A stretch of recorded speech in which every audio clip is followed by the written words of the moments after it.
It was Dewan. Dewan, he sparked that in the second half. Coach said it in the locker room right there.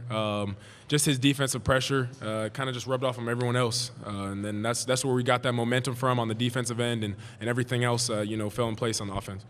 Dewan, what does that make you feel like when you hear that? Really, I just wanted to go. I didn't want to lose. This is my last. When I came to college, with them besides Remy. So I just wanted to give it my all for them. That's all it was. On the right side of the room, Mike, we're going to use that front right microphone. Yeah, this is for David. What does it feel like for you to score the last 2 baskets of a championship game after all the things you've been through in your career, the criticism, the injuries that you've had to fight through? Can you sort of capsulize what that means to you? It's just it was a big play, and it shows how much trust Coach and my teammates have in me. Coach called the play and said that we're going to throw it inside, and we have trust in you and faith in you for you to deliver and get us a basket. And I really, I just prevailed and I made the basket happen. I just appreciate them for allowing me to have that opportunity. On that, on the first of those 2, when you got the offensive rebound, and both Armando and Brady were on you, you didn't hesitate to go back up. I mean, you had 4 open teammates at that point, but you went right back up. Can you talk about why you were able to finish that play? Game's on the line. You got adrenaline pumping. If you got a desire, you're going to go get it. I snatched a rebound with 2 hands. The coach talks about just keeping the ball high and going right back up. And that's the only thing that was going through my mind. I'm right here. We work on touch shots every day. I'm able to use both hands when I get a quick basket and get back on defense.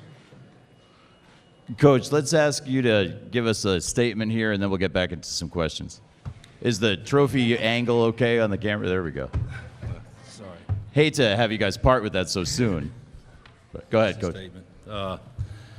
I think we're probably all a little overwhelmed and spent, and I don't know that I've ever had a team flip the script like we have probably in the NCAA tournament, whether it be Miami in the Elite Eight or whether it be this game. But be special to win regardless.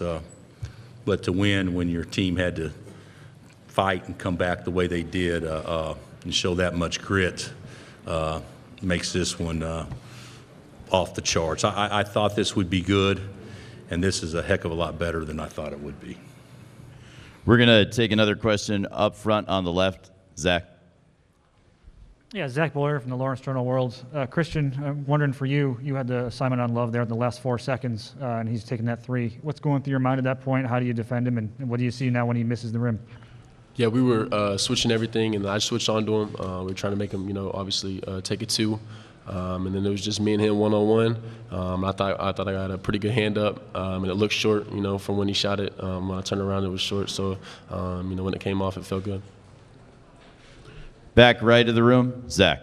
Zach Brazil, New York Post. David said out there at halftime he was smiling.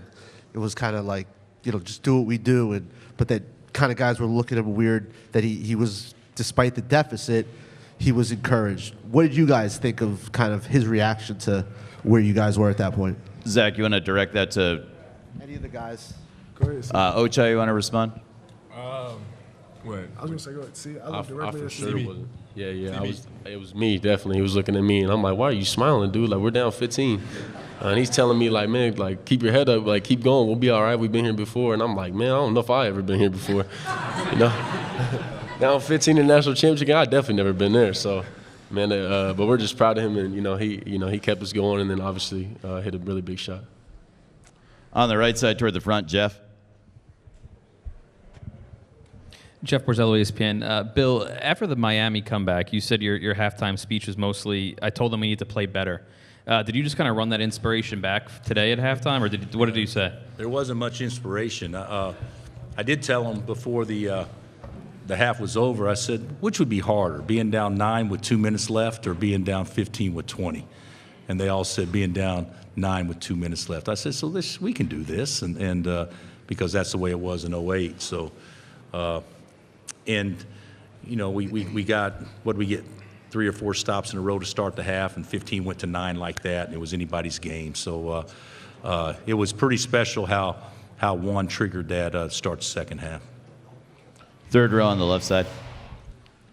Coach, Sam Lance with 24/7 Sports. You said you've talked to your dad more in the past couple months than you have whenever he was alive. Did he say anything to you during or after this one? Well, when I said that, I talked to my dad a lot when he was alive, but not as much as he wanted me to.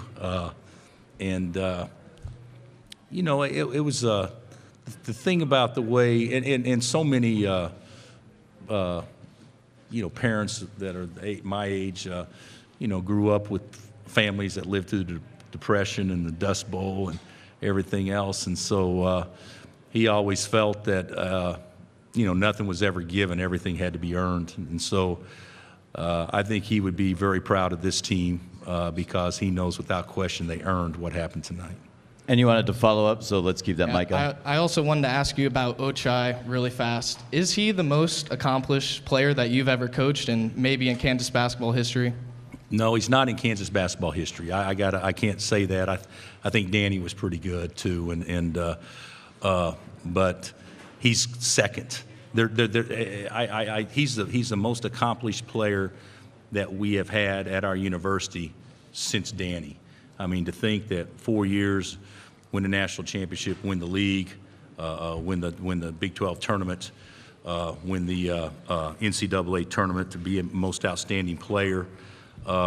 We've never had anybody. We may have had some guys that had comparable years, but never had anybody cap it off like what he has other than D.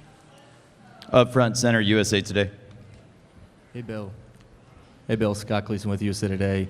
You'd said earlier, that one's not enough as far as championships go. I was hoping you could put into perspective what this means for a program, that demands and really craves championships. Well,